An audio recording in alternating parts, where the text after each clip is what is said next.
Buenas noches, Dios les bendiga. Hola, Clau, ¿cómo vamos? Oh, chistlo.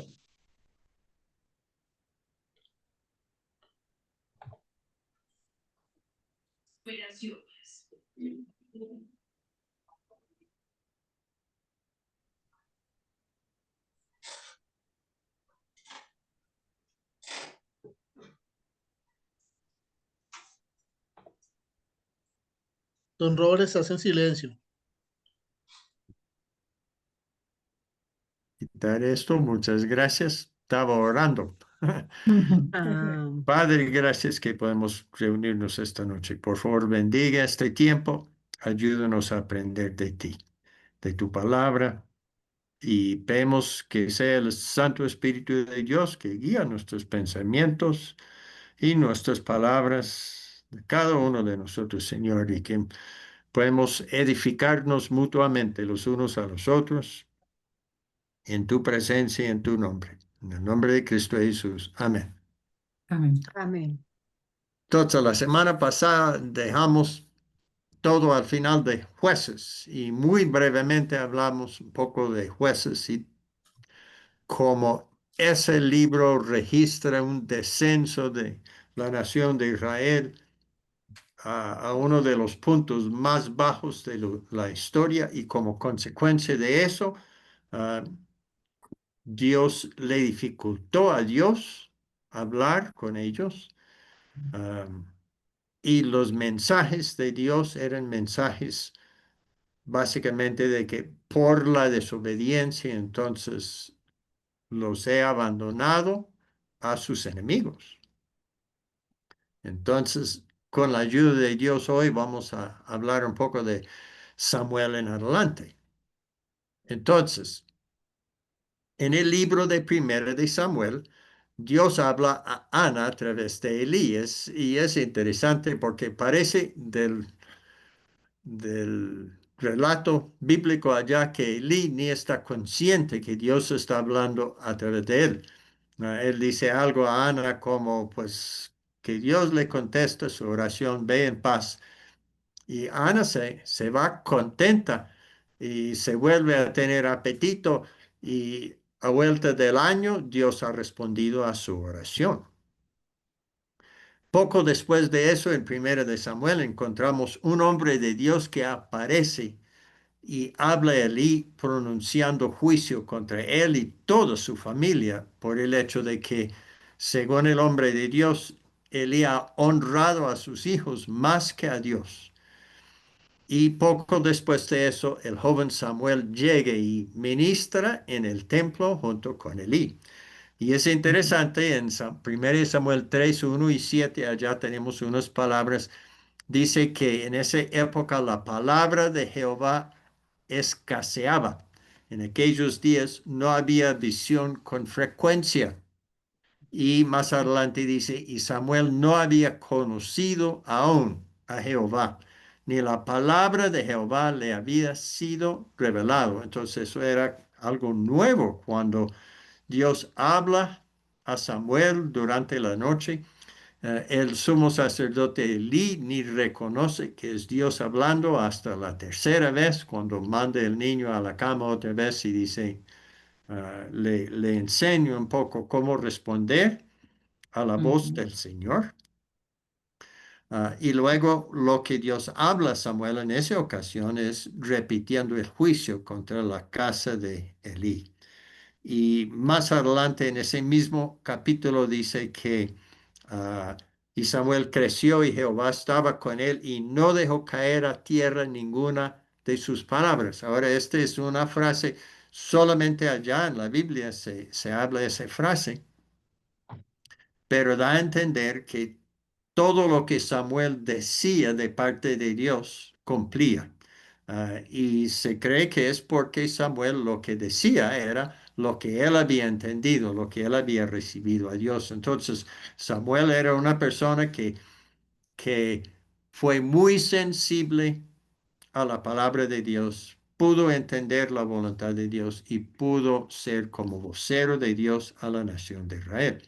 Porque dice luego, y todo Israel desde Dan hasta Beerseba, y Dan era la parte más al norte del país y Beerseba la parte más al sur. Entonces está diciendo todo el país conoció que Samuel era fiel profeta de Jehová. Y Jehová se manifestaba a Samuel con frecuencia. Ahora, ¿qué dijo Samuel a la nación de Israel? Parece que la nación de Israel llegó en esa época al punto donde de verdad y de corazón quería volver a Dios. En el libro de Jueces encontramos que la nación de Israel vuelve a Jehová por algún tiempo y luego se aparta, y vuelve a Jehová y luego se aparta. Pero parece que la actitud era diferente en 1 de Samuel 7. Y en Samuel 7 y 1 de Samuel 12, el consejo de Samuel a ellos es lo mismo en ambos. En Samuel, 1 de Samuel 7, 3 y 4, por ejemplo, dice, si de todo vuestro corazón os volvéis a Jehová, quitad los dioses ajenos y a Astarot, que era un ídolo, Ujú. de entre vosotros y preparad vuestro corazón a Jehová y solo a él servid y os librará de la mano de los filisteos. Ah, en 1 de Samuel 12, otra vez, Samuel le dice a ellos, si temiereis a Jehová y le sirviereis, oyereis su voz y no fuereis rebeldes a la palabra de Jehová, y si tanto vosotros como el rey que reina sobre vosotros ah, sirva a Jehová vuestro Dios, haréis bien. Mas si no oyereis la voz de Jehová y si fuereis rebeldes a las palabras de Jehová, la mano de Jehová estará contra vosotros como estuvo contra vuestros padres. Samuel acá está repitiendo lo que dice Deuteronomio 28 y Levítico 26, donde son las estipulaciones del pacto de Dios. Y lo que vamos a ver es de Samuel, el profeta Samuel en adelante, ese pacto que Dios estableció a través de Moisés es el patrón y el contenido realmente de la profecía, ese pacto. Um, Samuel habla a Saúl, o sea que Dios habla a través de Samuel a Saúl. Dios no hablaba, parece, directamente con Saúl, sino a través de Samuel. Entonces Samuel le mandó, exterminó a Amalek. Saúl no obedeció. Entonces es en 1 de Samuel 15, 22 a 23, Saúl está ofreciendo disculpas por su actuar. Decía, pues conservé algo de ganado, pero para sacrificarlo a Jehová. Entonces Samuel dice, se complace Jehová tanto en los holocaustos y víctimas como en que se obedezca las palabras de Jehová. Ciertamente el obedecer es mejor que los sacrificios y el prestar atención que la grosura de los carneros. Entonces, esta es la primera vez que encontramos en los profetas un tema que va a ser repetida una y otra vez. En Isaías, en Jeremías, en Ezequiel, encontramos que es vano ofrecer sacrificios si su vida no refleja que en verdad está siguiendo la palabra de Dios. O sea que los ritos religiosos no tienen ningún valor frente a la desobediencia del ser humano. Ese es el primer lugar en la Biblia donde ese tema está abordado y eso se repite una y otra vez en otros profetas. Y Saúl insiste que Samuel viene con él y le honra y hasta coge de la ropa de Samuel y eso causa que la ropa de Samuel se rasca.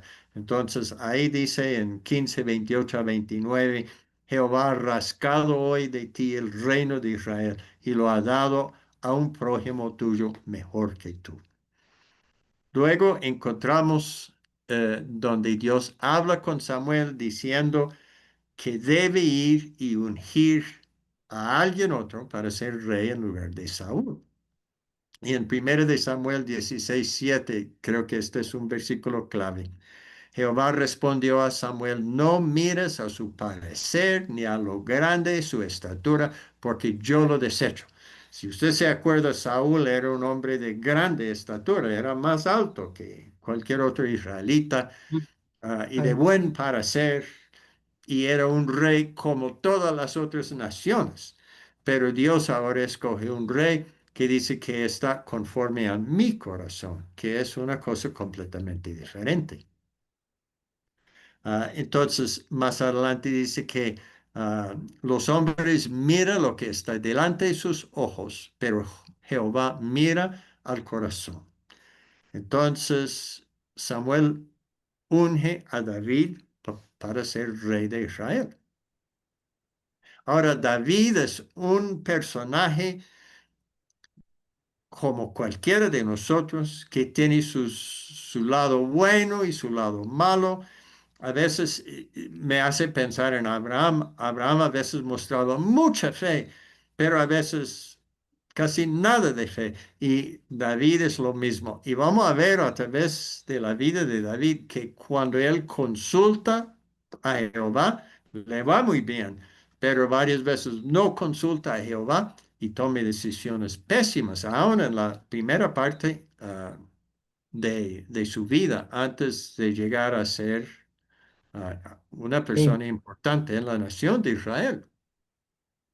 Entonces, el primer lugar donde encontramos Dios hablando con David es el profeta Gad.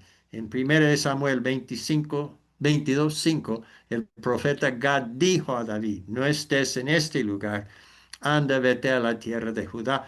Y David se fue y vino al bosque de Arad. Entonces él obedeció la voz de un profeta en ese momento.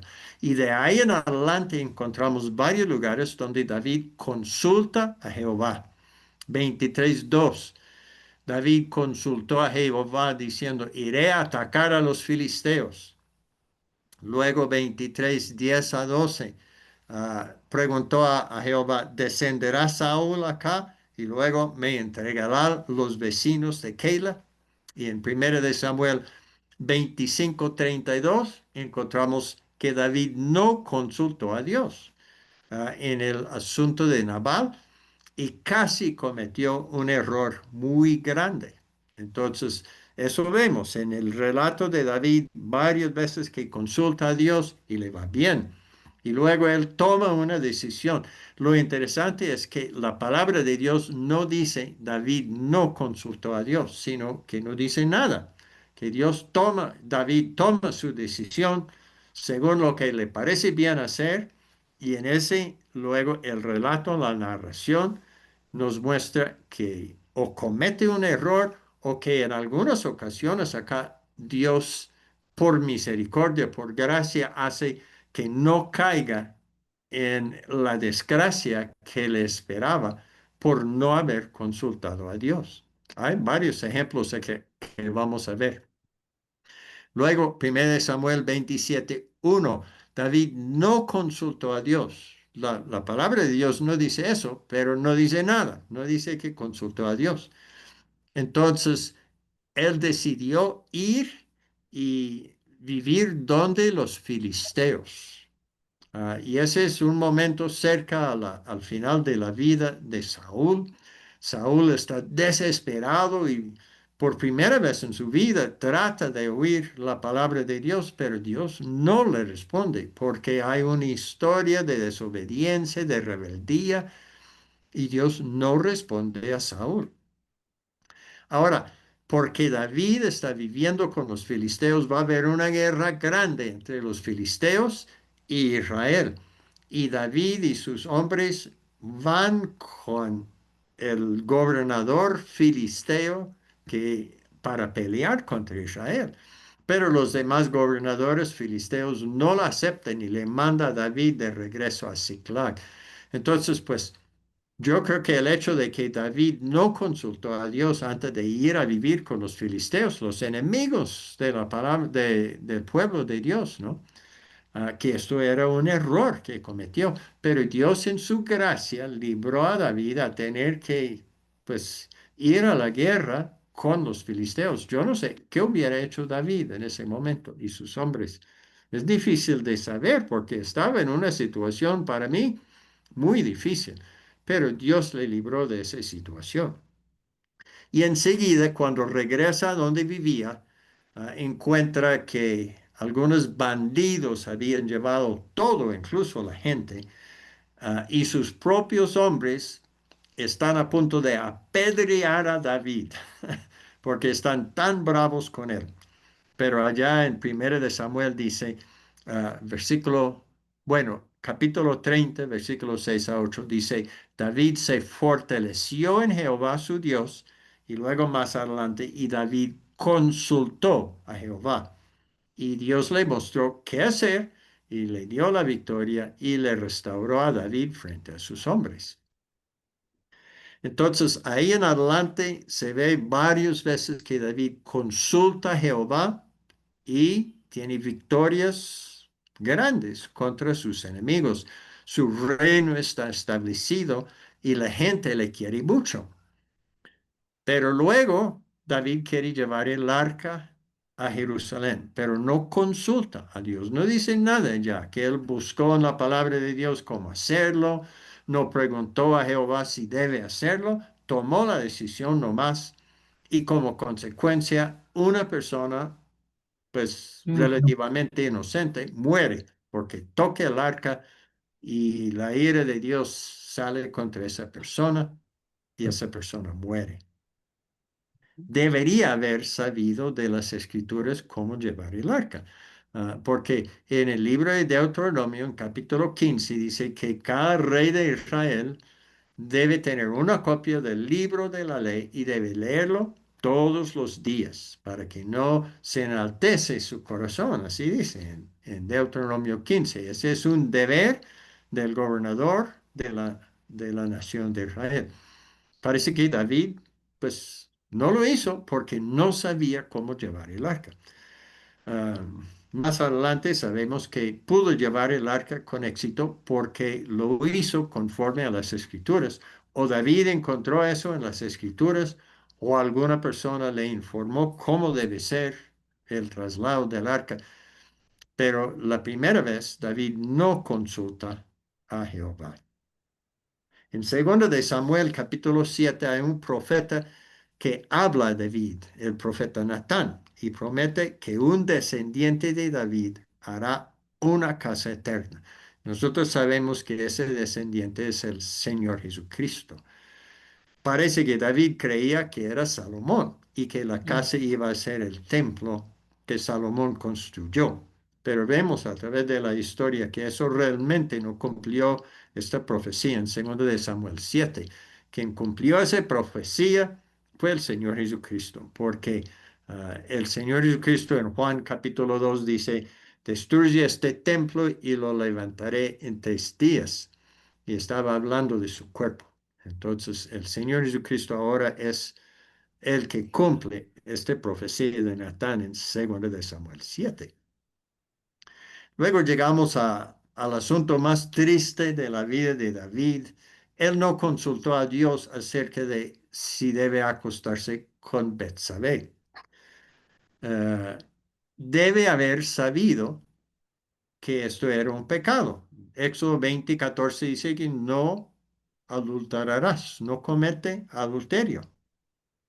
Más adelante, David, Dios habla a David a través de Natán, acá como lo que vemos en Adán y Eva y en Caín, en muchos otros lugares, Dios tome la iniciativa frente al pecado del ser humano. Entonces manda Natán a David para enfrentarlo. La diferencia acá entre las otras veces es que David confiese su pecado y recibe perdón. Pero en este momento tiene que vivir las consecuencias de su pecado. Muere el hijo y experimenta violencia y traición dentro de su propia familia.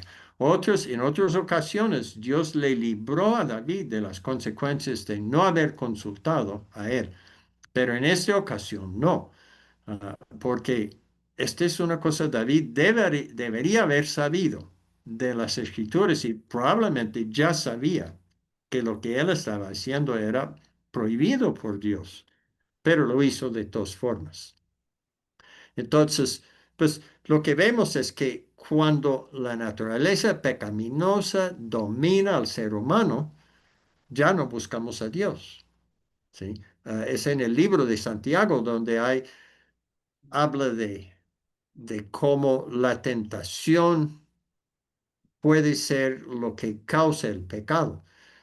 Entonces, ¿qué podemos aprender de esta experiencia de David? Pues seguramente todos nosotros hemos sentido tentado en algún momento u otro a alguna otra cosa. Y David, si en el momento de sentirse tentado de tener sexo con Betsabé había clamado a Dios, Dios le hubiera liberado de eso y le hubiera dado la fortaleza a decir no a ese pecado. Pero como no consultó a Dios, no oró a Dios, cayó en el pecado.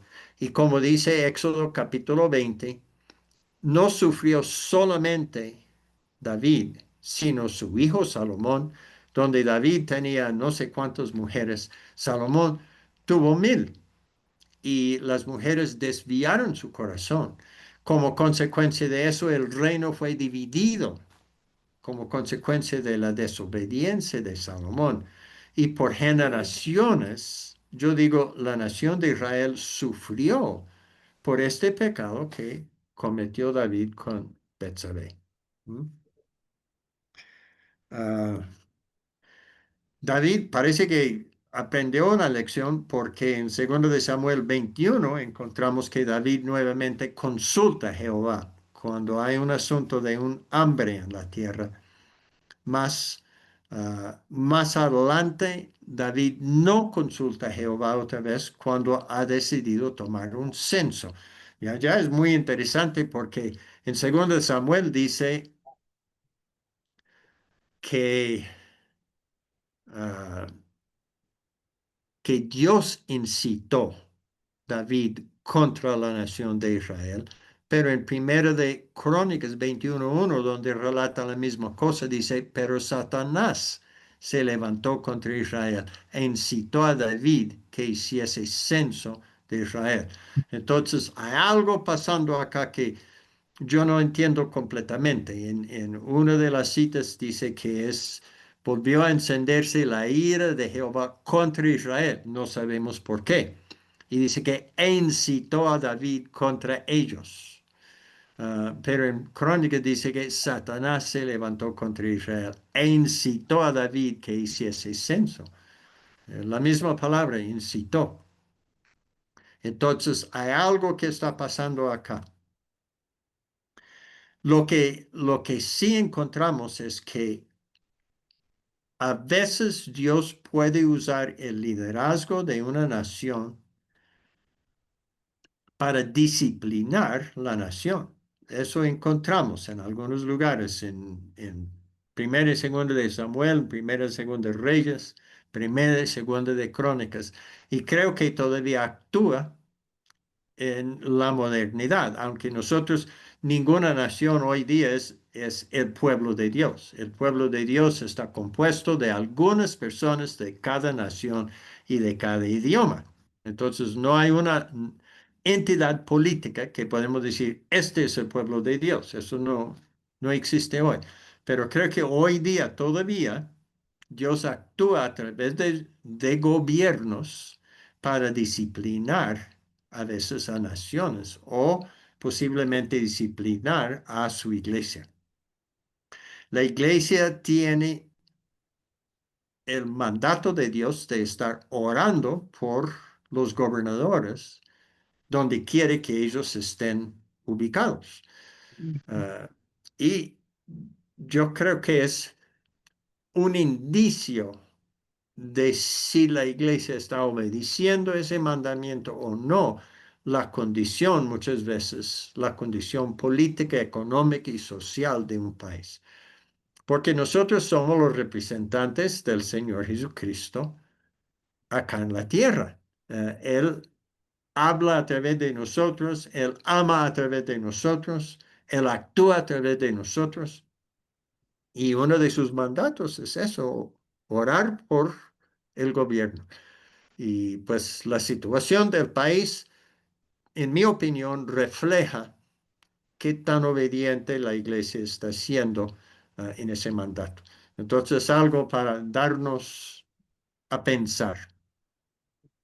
De todas formas, esta cuestión del censo del pueblo es una cosa que yo no entiendo muy bien, pero terminó bien en el sentido de que Dios le mostró a David dónde es el lugar donde debe construir al fin el templo. Ah, la última cosa en Primera de Reyes 1 no dice que David consultó a Dios acerca de quién debería sucederle como rey. Allá el relato es que uno de sus hijos, Amnón, se proclamó rey. Y en ese momento, Amnón era la persona que debería haber sido rey, porque era el de los hijos sobrevivientes de David, era el mayor. Pero allá encontramos que David había prometido a Betsabé que Salomón iba a ser el rey, y eso es lo que sucedió, pero no encontramos en ningún lugar que David consultó a Dios acerca de eso. Sabemos de Primera de Reyes 11 que por la desobediencia de Salomón el reino fue dividido, 10 tribus fue al norte. La historia del reino del norte es muy triste, no tuvo ningún rey bueno, y después de unos cientos de años son llevados en cautiverio a Siria y desaparece por completo ese pueblo. Y la Biblia no registra ningún otro rey de Israel o de Judá que consultaba a Dios para alguna decisión importante de la misma forma en que David consultaba a Dios. Este relato es único. Encontramos reyes que oran a Dios o que piden a un profeta, por favor, ora a Dios por esta situación, y luego la palabra de Dios llega a través de un profeta o a través de una persona llena del Espíritu Santo en ese momento, y Dios consigue comunicarse con el rey, pero no encontramos que las personas, los reyes, los líderes, los gobernantes de Israel consultaban a Dios como David. Entonces, antes de seguir, yo quiero parar acá un momento. Estoy hablando mucho, pero creo que es tiempo que otros opinen o aportan algo. El hecho es esto. La nación de Israel estaba en su punto, uno de sus puntos más bajos. Y a través de dos líderes, de Samuel y de David, Dios levanta a Israel a lo que yo diría es el punto más alto de historia hasta el día de hoy, en solo 2 generaciones. Entonces, ¿qué les parece? ¿Qué lecciones podemos aprender de esto, de Samuel y David? Bueno, pues de Samuel, a mí me parece muy bonito que él, siendo niño, escuchó la voz de Dios. Y alguna vez escuchaba a alguien que decía que Elí sí hizo algo bueno, que le enseñó a Samuel a escuchar la voz de Dios. Entonces creo que Mm, frente a nuestros niños también tan importante que ellos sepan que Dios les escucha y que Dios les puede hablar, porque a veces dejamos todo en manos de los padres y no vemos ese potencial en los niños. Entonces creo que mm, eso es algo que nos enseña Samuel. Y de David, pues yo estaba repasando ahorita cuando el hermano estaba hablando. Y es que David, como en cosas muy trascendentales, sabía que tenía que consultar a Dios, pero su falla era que en otras cosas no lo consultaba.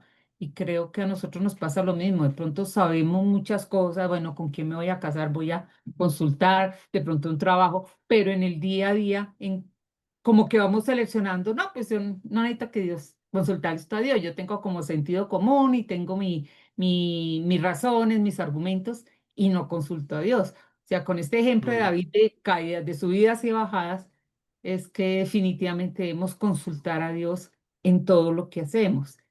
Y no es fácil, Yo me admiro mucho de las personas que hacen eso siempre, porque es tan bonito oírles decir, tengo la paz del Señor.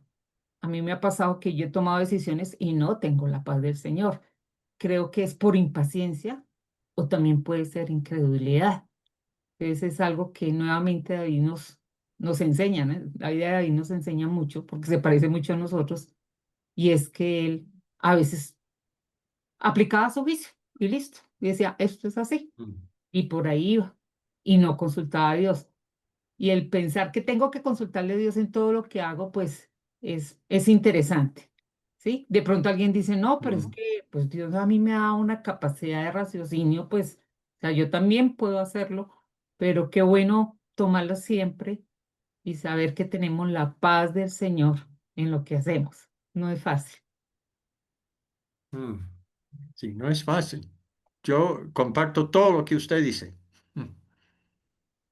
Sí, lo único que yo agrego es hoy día cómo consulto a Dios. Porque David tenía el Urim y el Tumim y tenía el sumo sacerdote a su lado allá y Dios le daba un sí o no a través de eso. O a veces le mandaba un profeta. Nosotros hoy día, a veces uno llega a un cruce donde tiene que tomar una decisión entre dos alternativas. O sea que aplazar la decisión es decidir, porque Ujú. se opta por una de las alternativas y no hace nada. Entonces, ¿qué hace uno, no? ¿Qué dicen ustedes? ¿Qué hacen ustedes cuando llegan a esos cruces? Yo creo que la respuesta de Dios nos llega a través de la paz que Él pone en nuestro corazón. Si Ujú. tenemos la paz de Dios que sobrepasa todo entendimiento, pues démosle para adelante. Si hay dudas, inquietudes, siga orando y siga considerando alternativas. Ujú. Bueno, ¿alguien otro tiene algo para aportar ahí? Pero yo pienso que algo fundamental, obviamente, es la palabra. O sea, siempre nuestras decisiones están basadas en la palabra y confrontar mis decisiones si van a corte. O sea, eso no tiene ninguna discusión.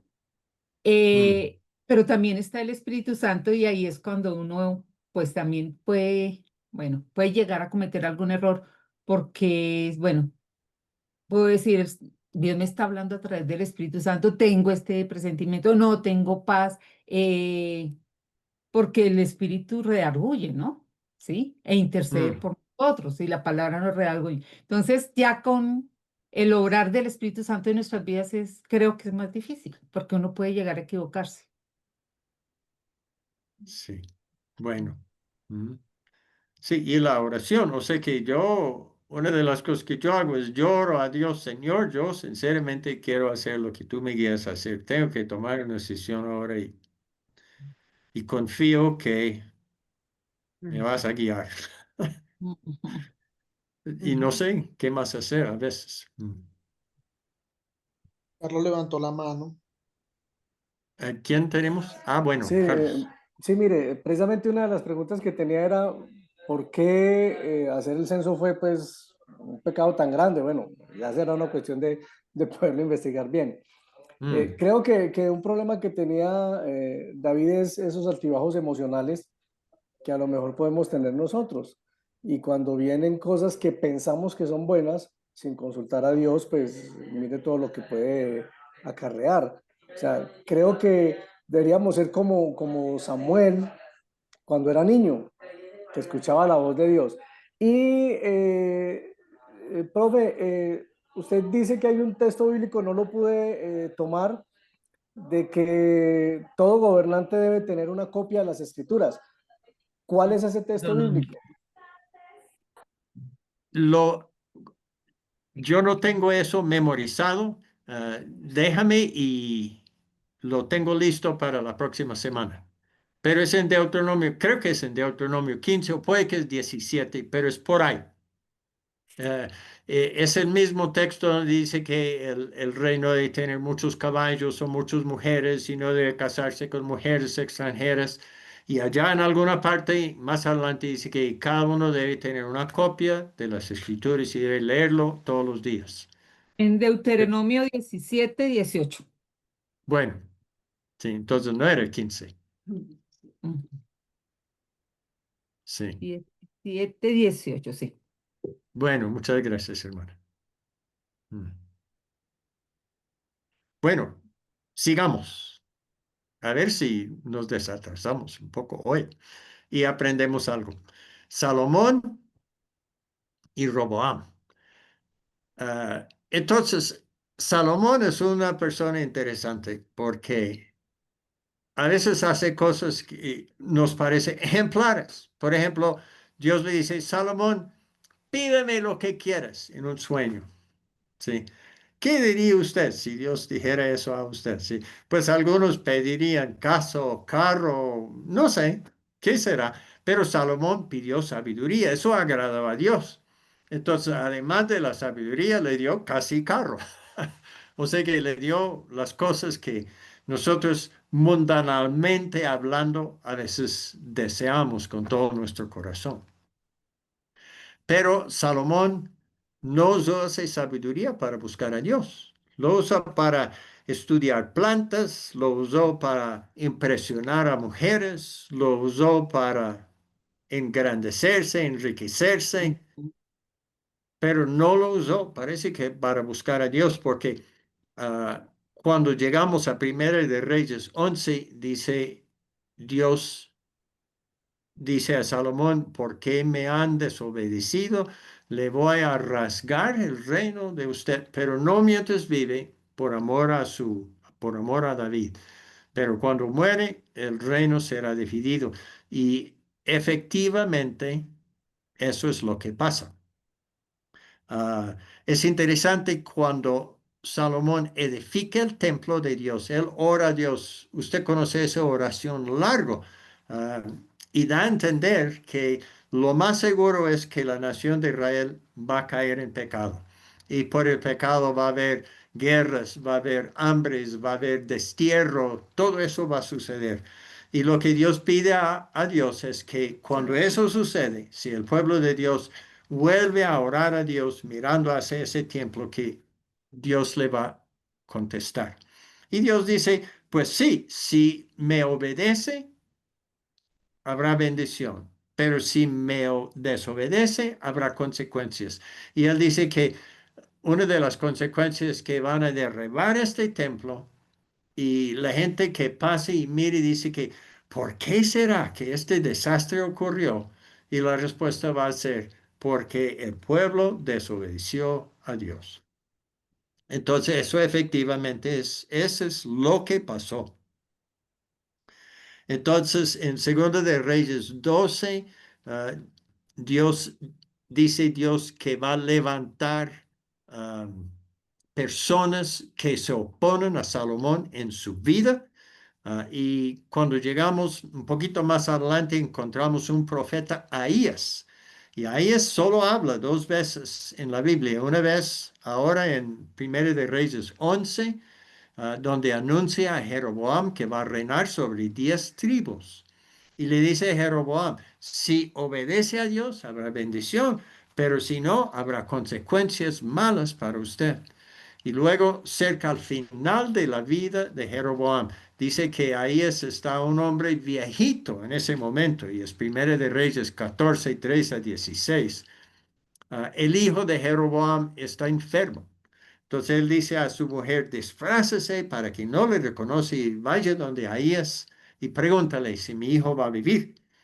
En ese momento Ahías está ciego incluso y él solo escucha los pasos de la mujer afuera de su puerta y dice, entra, esposa de Jeroboam.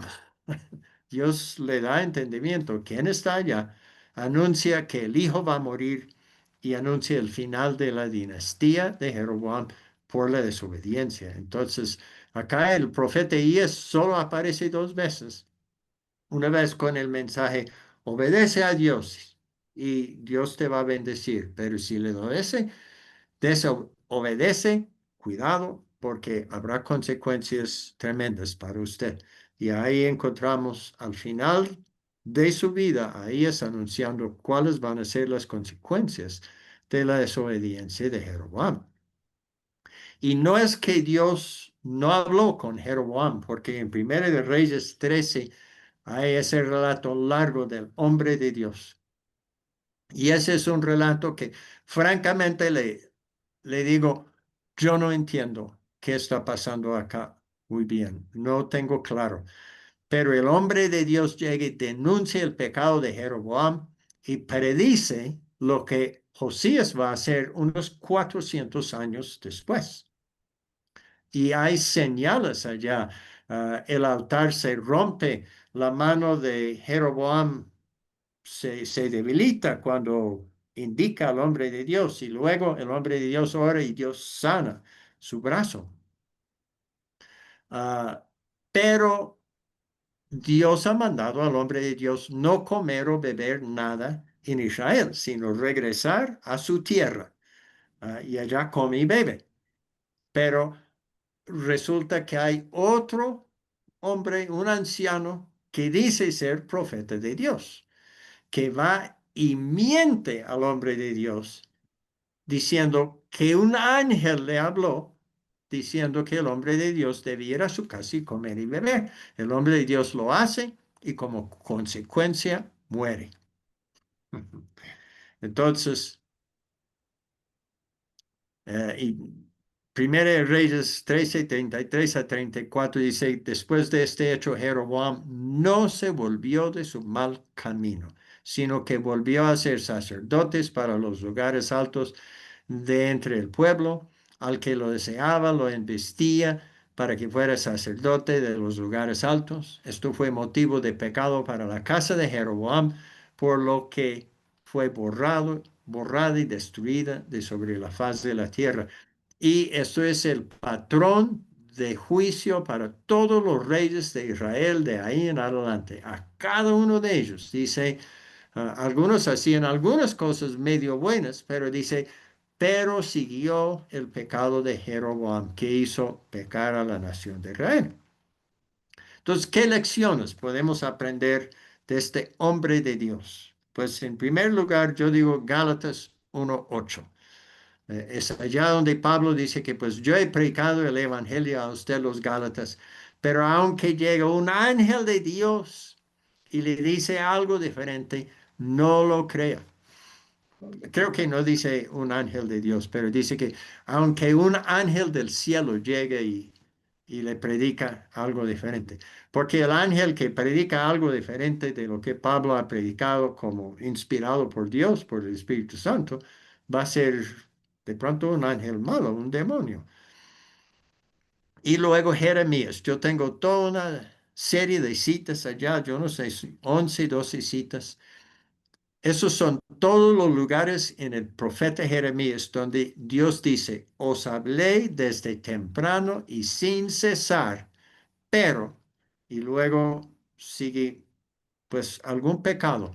Y la idea es que aunque Dios habla continuamente la misma cosa una y otra vez, entonces la persona no hace caso y no obedece a Dios, entonces llega la consecuencia. Y eso es lo que sucedió con Jeroboam y este hombre de Dios. Elías y Eliseo son dos personas. Uno podría gastar de pronto dos de estos encuentros de una hora sobre Elías y dos sobre Eliseo. Hoy solo voy a mencionar algunas cosas de estos dos servidores de Dios. Son dos profetas que servían a Dios principalmente en el reino del norte, en Israel. Elías tiene un mensaje para uno de los reyes del sur, del reino de Judá. Ninguno de ellos escribió, que sepamos. No hay un libro del profeta Elías o un libro del profeta Eliseo. Es posible que ellos escribieron algunos de estos relatos o uno de sus seguidores posiblemente escribieron uno de los relatos, pero no como Isaías, Jeremías, Ezequiel, Amós, Ageo, donde tenemos un libro escrito de sus profecías. Realizaban milagros. Y uno puede mirar todos los demás profetas y hasta Juan el Bautista, ningún milagro hizo. Esto es algo único de estos dos profetas. Ambos resucitaban muertos, por ejemplo. Elías llamó fuego del cielo 3 veces, una vez en el Monte Carmelo para el sacrificio y 2 veces para destruir destacamiento de 50 soldados que el rey mandó para prenderle y llevarle donde el rey. Eliseo hizo milagros de provisión. Hizo flotar un hacha. Y hizo muchas cosas muy buenas. Hay un pasaje para mí clave en Primera de Reyes 19, versículos 9 a 18, y me gustaría leerlo, porque a mí me parece que este es un pasaje que marca un cambio drástico en la manera en que Dios habla. Entonces vamos a Primera de Reyes 19 y vamos a leer estos versículos.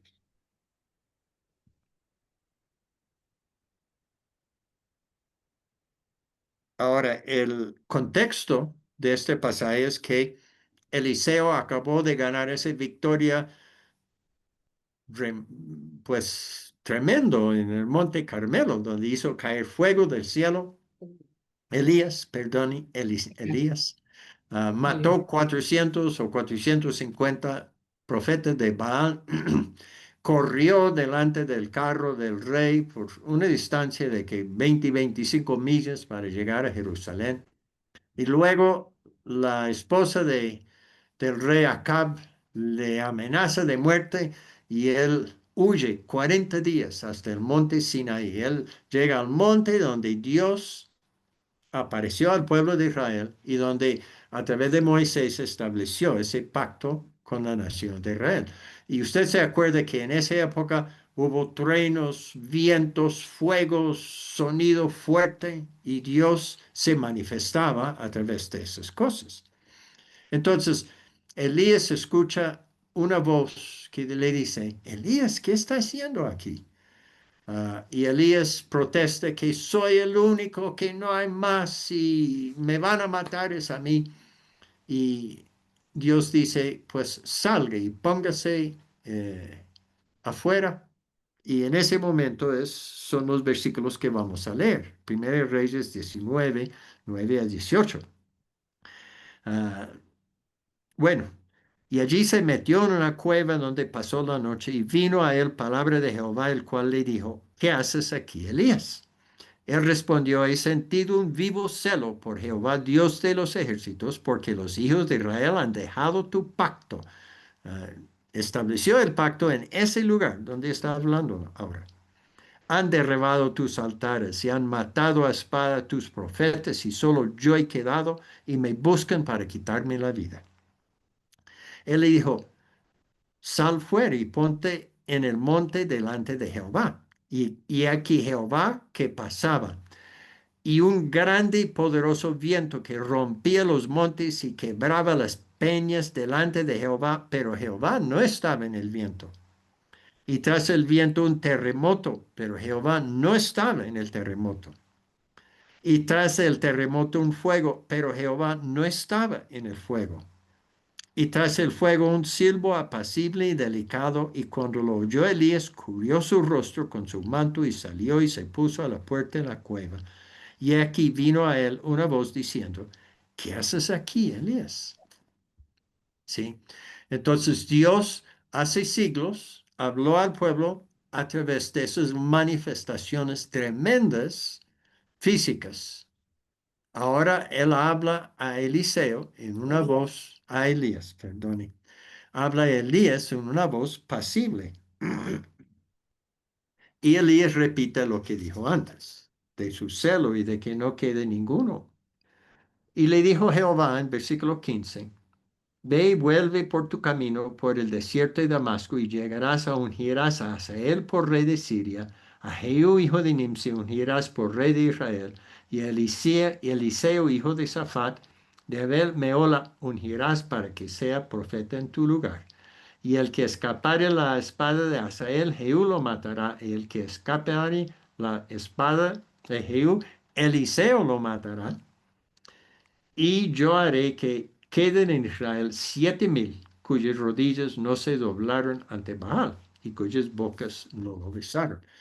Entonces, como dije, yo creo que esto marca que la manera en que Dios va a hablar de ahora en adelante es diferente.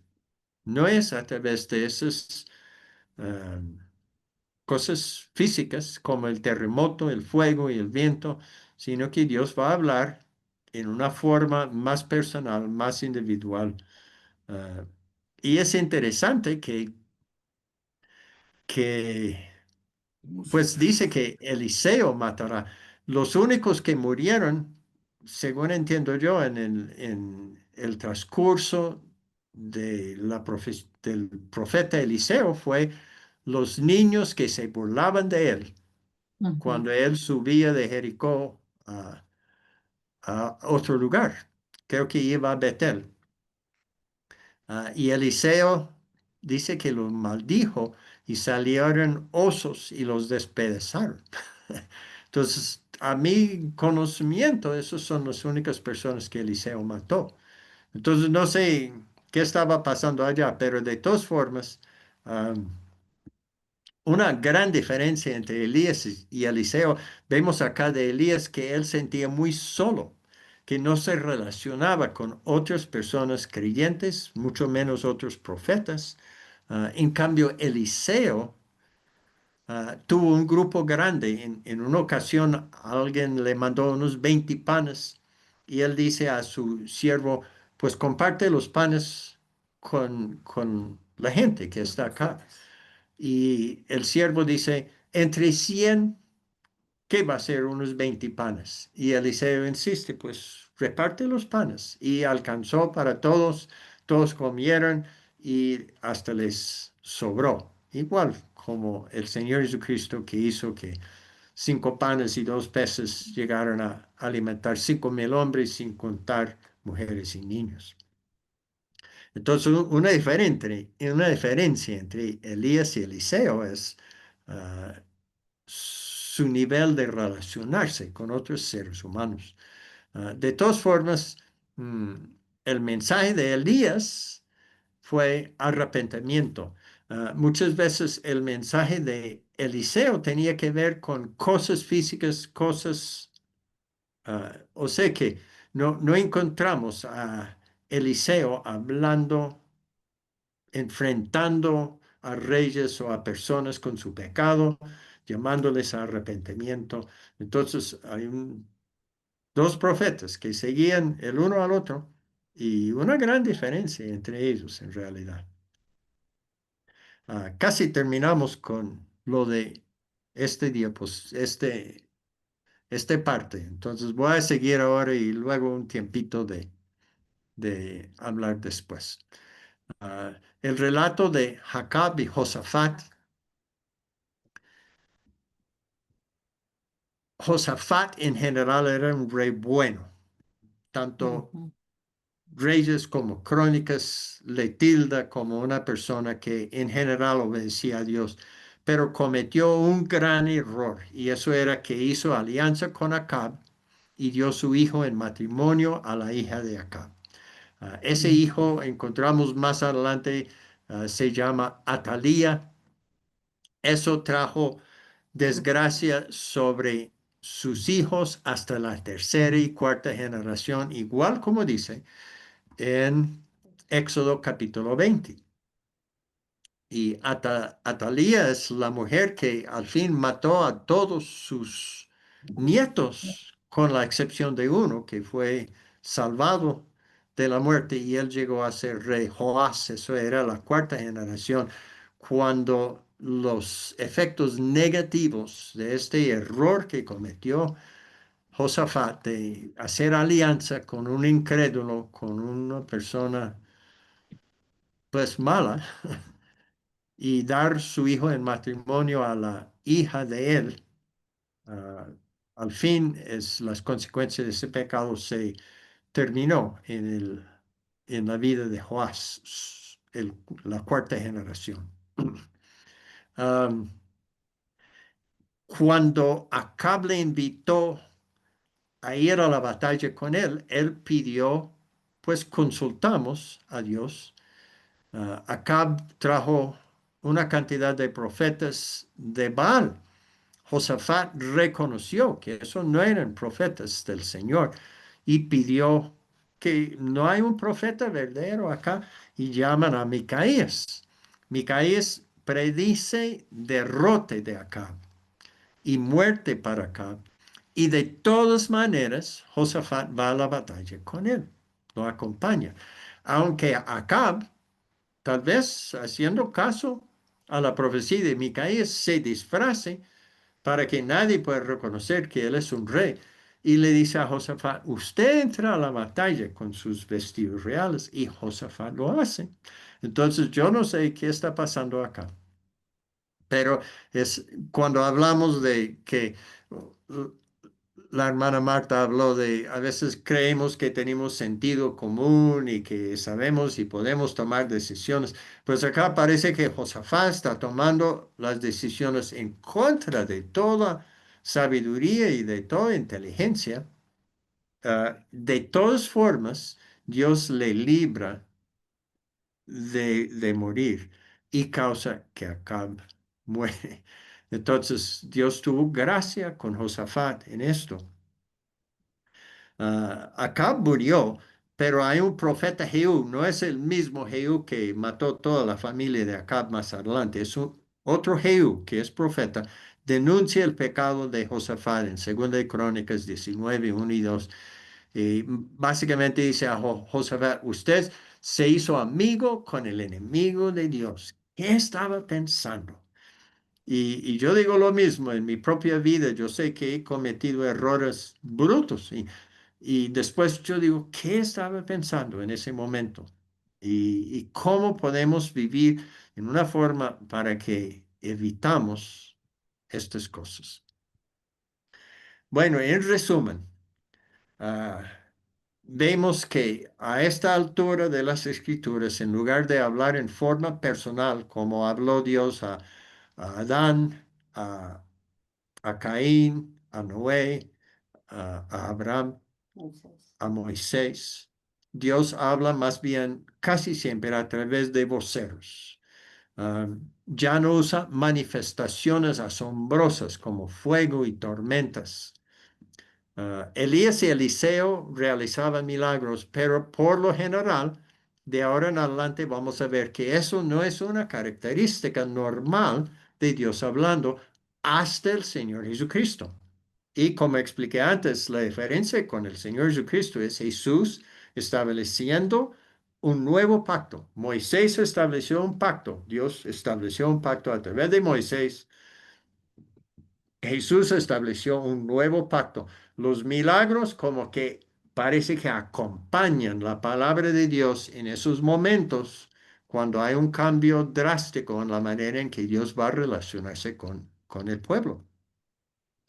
Ah, el contenido de la comunicación, por lo general, ha sido, con la excepción de Eliseo, denuncia el pecado, anuncia las consecuencias si no se arrepienta, pero anima el arrepentimiento.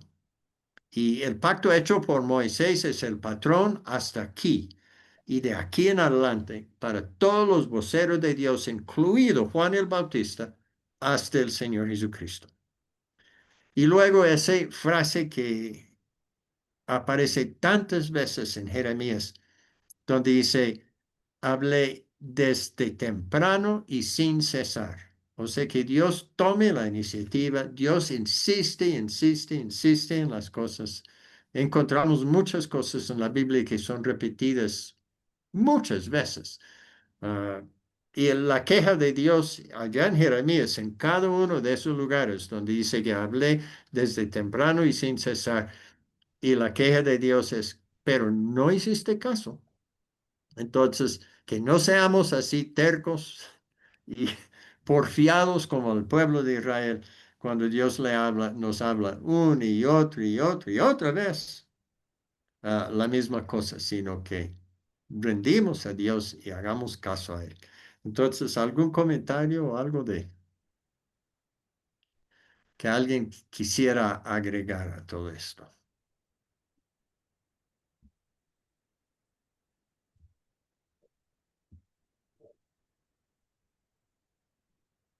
Bueno, yo me animo.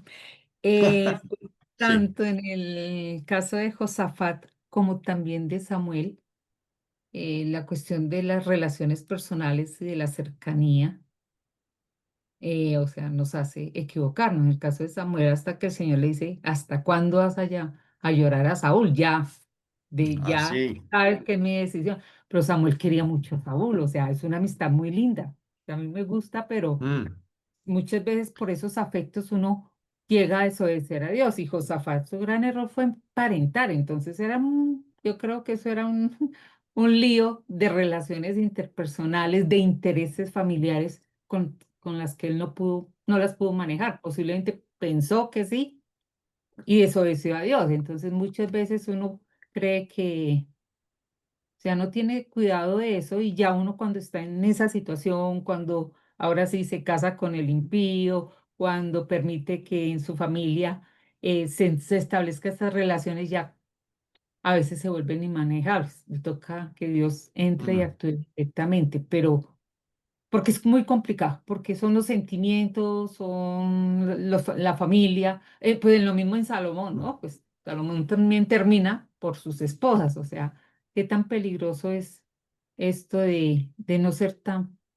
tan celoso en lo que el Señor dice en cuanto a emparentar y sí. establecer esas relaciones, también aún de amistad, que uno puede, o sea, el Espíritu Santo uno le dice, pues eso no conviene tanto, pero uno insiste porque le cae muy bien la persona, porque es muy simpática y porque tiene mucha afinidad, podríamos decir, Ujú, pero el Señor le advierte a uno porque esas personas pueden desviarlo a uno. sí. ¿Alguien otro? Mm, Pues yo diría que, eh, por ejemplo, en el caso de Josafat, pues que se equivocó y bueno, se fue a la guerra con Acab y todo esto, pero al final ujú, Jehú, Yo, ujú. Jehú le dice que a pesar pues de que estaba con el impío y no sé qué, se han encontrado en ti cosas buenas y pues eso se te va a tener en cuenta. O sea, es Sí, como que Dios tiene en cuenta esas cosas buenas y por eso no vas a tener realmente el castigo que te sí. mereces por haber estado con el impío. Pues creo que obra siempre mucho la Él. misericordia de Dios, ¿no? A Ay, pesar de sí, y su nuestro gracia. pecado. Mm, sí, pero llama la atención, o sea que la historia de los familiares de Josafat, ellos sí pagaban caro para esa equivocación. Murieron, todos murieron temprano, muchos se apartaron de Dios. Mm. Y eso, ese cosa en Éxodo 20 y también Deuteronomio, no, Éxodo 34 donde Dios dice, visito la maldad de los padres sobre los hijos hasta la tercera y cuarta generación de los que me odian y muestro misericordia a millares de los que me aman y obedecen mis mandamientos. A mí me da temor como papá y como abuelo. Sí, ¿qué legado estoy dejando a mis hijos? Eso me hace tener mucho cuidado, porque uno ve ejemplos en la Biblia donde eso sí cumple. Y no es que Dios está castigando al hijo por el pecado del papá, pero las consecuencias de mi pecado no paren conmigo. Yo he conocido también circunstancias donde un líder grande en una iglesia de mucho éxito cayó en pecado y eso afectó toda la congregación, aún en tiempos cuando nadie había dado cuenta que el pastor estaba en ese pecado. Eh, Años después yo analizaba y observaba que el pecado del pastor estaba afectando la santidad de los miembros de la iglesia de la misma forma. Entonces, ser líder o ser papá o ser mamá o no sé, ser un ejemplo, en una posición de autoridad, puede ser en una empresa, lleva una responsabilidad muy grande, me parece. Sí. ¿Algo más? Porque si no, ya es hora de despedirnos. Yo mandé notas hoy, que va a ser luego para la semana entrante. Y yo creo que ahora sí ya podemos seguir más o menos. Creo que estoy entendiendo cómo hacer esto, porque es tanto material bíblico Ok, que, listo. hermano, Pablo, iba a Eh, decir. sí, señor, yo les envío el material entonces ya para la próxima clase, que hoy no llegó, pero entonces ese Sí, no se los envié porque estábamos estudiando la clase de la semana pasada. Ya tengo las exacto. grabaciones, se las envié a los grupos que tenemos de los lunes y de los martes. No se los he enviado al resto de personas, pero si alguien lo necesita, por favor me dicen y yo se los envío de manera personal. ¿Listo? Gracias, Pablito. Bueno, Muy bien. Gracias, don Listo, Robert. Pablito. Gracias, Roberto. Gracias. ¿Será que alguien ore Gracias. vamos. para despedirnos?